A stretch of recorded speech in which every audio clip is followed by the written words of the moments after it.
As the second, third, and fourth derivatives develop, we are only beginning the AI revolution, so let's get the popcorn out. One of the two causes, in my opinion, is the multiplier. I mean, the rest of the tech industry is multiplied by 8 to 10 for every dollar spent on an Nvidia chip. Since it comes back to, it's 1 p.m. in the AI party that goes until 4 o'clock a.m. I believe that trade is now beginning to expand out when you look at enterprise, software, cybersecurity, and other infrastructure components. Benioff and others are now being brought into the celebration behind velvet ropes. From a deregulatory standpoint, however, the Beltway is paving the ground for what will be a golden age of artificial intelligence. Furthermore, from the standpoint of deregulation, the FTC is only beginning to explore whether or if deals were made about autonomy. This is what we consider to be Nvidia's truly distinctive beginning.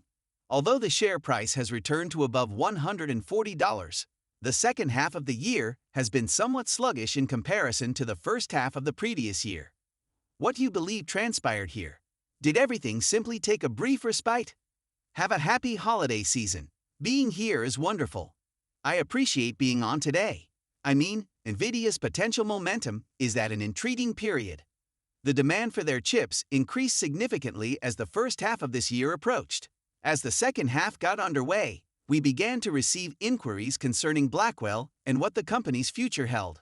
The market began to look to the upcoming fiscal year and where the momentum is really going to start to accelerate into certain quarters after the firm guided to several $billion in revenue in the fourth quarter. There is currently a great deal of discussion around the accelerated trajectory and how Blackwell will begin to shake out. We've seen that because of it. What possible effects might this have on Blackwell demand?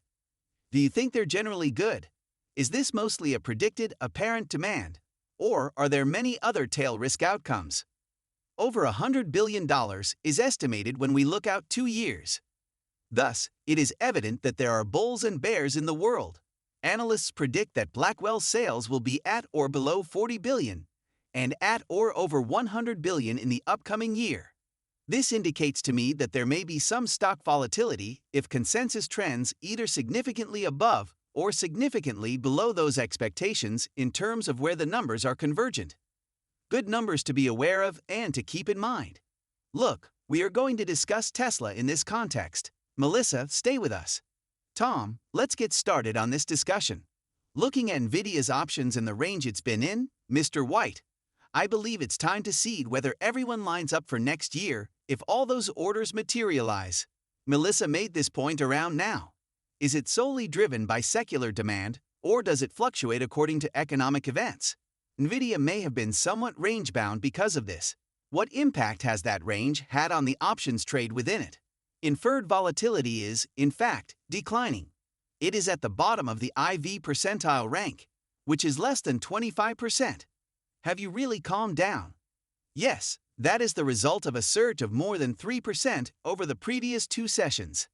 As a result, implied volatility has decreased and we have witnessed some gains. For directional bias, I thus examined an option strategy that capitalizes on decreased implied volatility. This approach, like many of the other Mag 7 stocks that have reached their recent highs, takes advantage of a potential rise back to all-time highs if you believe that this will rally into earnings, which are in mid to late February. This makes use of any re-acceleration that may occur over the course of the next month, 5 weeks or so. I'm going to purchase the at-the-money 140 strike call on the January 31st weekly options, which have 38 days until they expire, and then sell the 155 strike call to offset some of the risk associated with that long-term call position. This is a bullish call vertical that is $15 wide and pays about a $5.50 debit on it, possibly a little bit more at $5.70 or so. You will bear the risk of the debit you make. For the following 5 weeks or so, your break-even point is $145.50. The current share price is only around 3% higher than that break-even point. It would only be around 10% higher than the current share price if it did reach $155.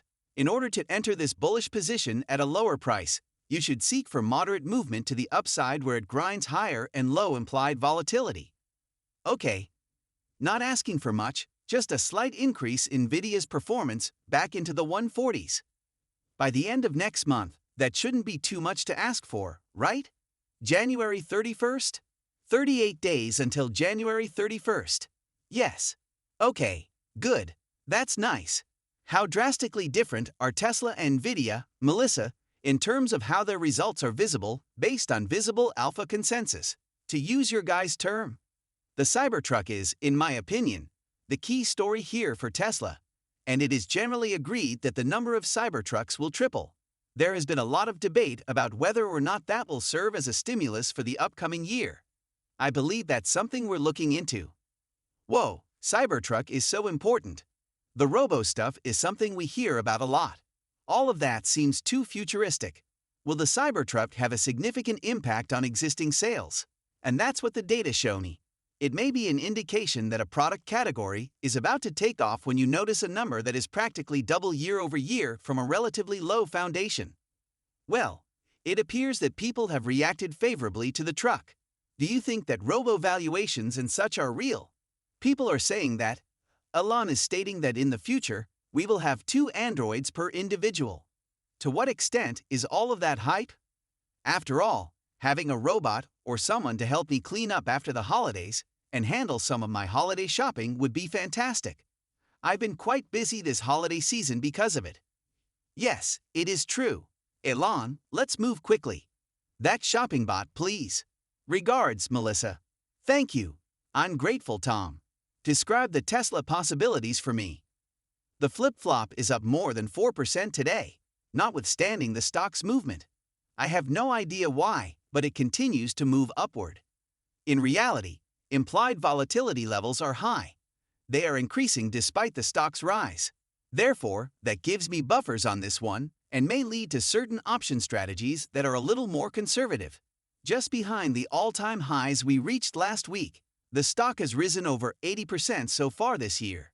Therefore, I would like to capitalize on the increased implied volatility.